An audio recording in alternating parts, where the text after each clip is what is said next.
بار بار دوستوں کو مل رہے ہیں، اسٹیبلشمنٹ میں لوگوں کو ملنے کی کوشش کر رہے ہیں کہ کسی طرح عمران خان تیار ہو جائیں عثمان بزدار کو ریپلیس کرنے کے لیے، تو ان کا نام جو ہے وہ نکل آئے۔ سو مچ سو ابھی یہ فیصلہ ہوا ہے کہ بجٹ کے اندر کرنا ہے جو بھی کرنا ہے، کیونکہ آپ کو لیگل ایک بات بتا دیتا ہوں کہ اگر بجٹ پاس نہیں ہوتا تو حکومت کانسٹیٹیوشنلی کولیپس کر جاتی ہے۔ تو غالباً ابھی یہ کسی کے انٹرسٹ میں نہیں ہے کہ قومی حکومت کولیپس کرے، تو پنجاب میں وہ اگر بجٹ نہیں پاس ہونے دیتے تو پھر ہر قسم کا پرابلم ہوتا ہے، پھر عثمان بزدار آٹومیٹکلی جو ہے وہ اس کوویڈڈ پوسٹ سے ہٹ جاتے ہیں، اور پھر جس کے پاس میجورٹی ہوگی وہ اس کو کلیم کرے گا، لوگوں سے ووٹ لے گا، ووٹ آف کانفیڈنس لے گا، اور نئی حکومت اس طرح تشکیل ہو سکتی ہے۔ عمران خان کو ایک اور پرابلم ہے کہ 6 ان کے ٹاپ کے لوگ جو ہیں، جن میں 2 اہم صوبائی وزراء ہیں، وہ جا کے انہوں نے مختلف لوگوں سے رابطے کرنے شروع کر دیے ہیں۔ اب کہا جا رہا ہے کہ اسٹیبلشمنٹ سے مل رہے ہیں، اب مجھے نہیں پتہ اسٹیبلشمنٹ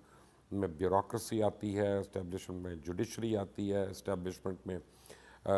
جی ایچ کیو آتا ہے، کس سے مل رہے ہیں، لیکن مل رہے ہیں۔ اور انہوں نے اوپنلی سب کو یہ بتانا شروع کر دیا ہے کہ ہم آئیڈیل ریپلیسمنٹ ہیں عثمان بزدار کی۔ ابھی تک تو عمران خان قائم ہے کہ عثمان بزدار کو رکھنا ہے، اور اس وجہ سے ایک اور آپشن پہ تحریک انصاف بڑا غور کر رہی ہے، جو مہینہ پہلے میں نے آپ کو بتایا تھا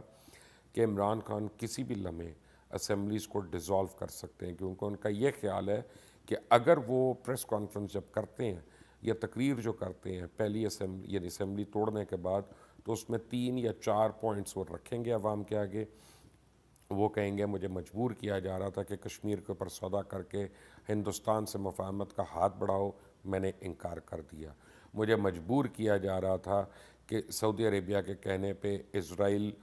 فرینڈلی پالیسی بناؤ، میں نے انکار کر دیا۔ مجھے مجبور کیا جا رہا تھا کہ امریکہ کو 3 بیسز جو ہیں پاکستان میں دیں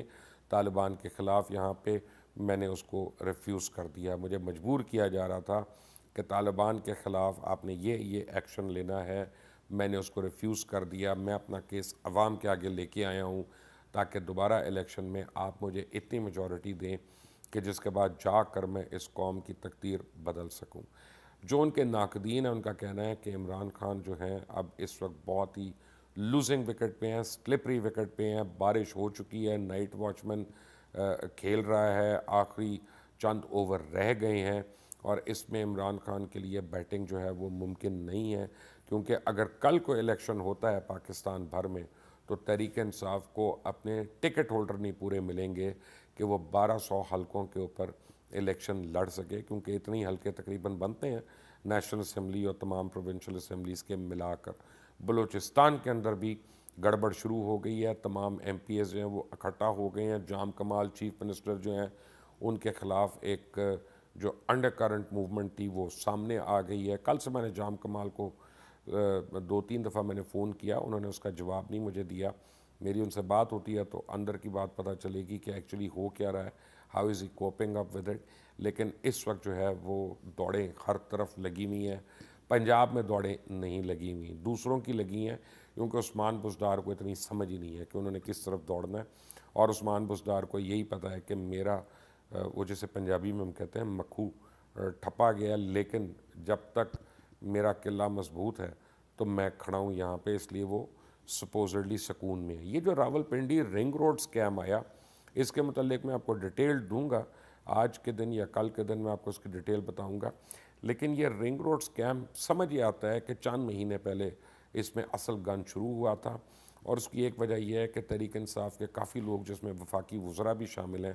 انہوں نے یہ سوچا کہ ہمیں حکومت تو اب دوبارہ ملنی نہیں ہے، اور نیب نے کبھی اس ملک میں کوئی کیس کرنا نہیں، صحیح ہم بھلے 8 مہینے 6 مہینے اعلیٰ قسم کی جیل میں رہتے ہیں، آتے ہیں، سارا پیسہ حلال ہو جاتا ہے، تو نوٹ چھاپو۔ تو اس وقت نوٹ چھاپنے کی دوڑ لگ چکی ہے، اسمبلیاں بچانی ہیں یا اسمبلیاں توڑنی ہیں، یہ فیصلہ عمران خان اگلے چند روز میں کریں گے۔ جہانگیر خان ترین نے بجٹ پاس ہونے دینا ہے یا گورنمنٹ کو کولیپس کرانا ہے، اس کا فیصلہ وہ 12 دن میں کریں گے۔ جہانگیر خان گلٹی ہیں کہ انوسنٹ ہیں، علی ظفر اس کا فیصلہ جو ہے اگلے 10 دن میں کریں گے۔ میں نے آپ کو کہا تھا کہ عید کے بعد پولیٹیکل لینڈسکیپ جو ہے یہ بہت ہیٹ اپ ہو جائے گا، حدت شروع ہو گئی ہے، اور اب اسلام آباد میں کبھی بھی کچھ بھی ہو سکتا ہے، کبھی بھی کوئی خبر آ سکتی ہے۔ بٹ اسٹے ٹیونڈ، کیونکہ اگر آپ نے اس چینل کو سبسکرائب کیا، بیل آئیکن کو پریس کیا، تو جتنی بھی اپڈیٹس ہیں، لیٹسٹ ہیپننگز ہیں، وہ آپ تک پہنچتی رہیں گی۔ اللہ حافظ۔